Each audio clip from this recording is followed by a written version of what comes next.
Hello beautiful people, welcome. Yasmin here. Today I'm sharing with you my peachy watermelon smoothie.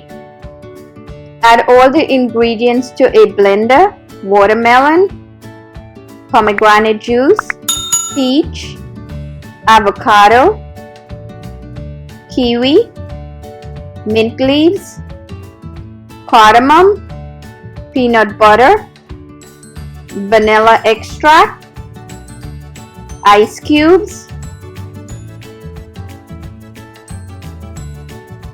Blend until smooth and creamy.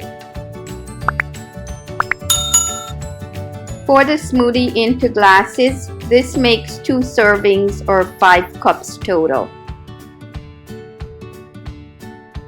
Sip and enjoy this beautiful, nutritiously delicious smoothie. You can get the written recipe on my food blog at julietkitchen.com. Until next time, happy cooking!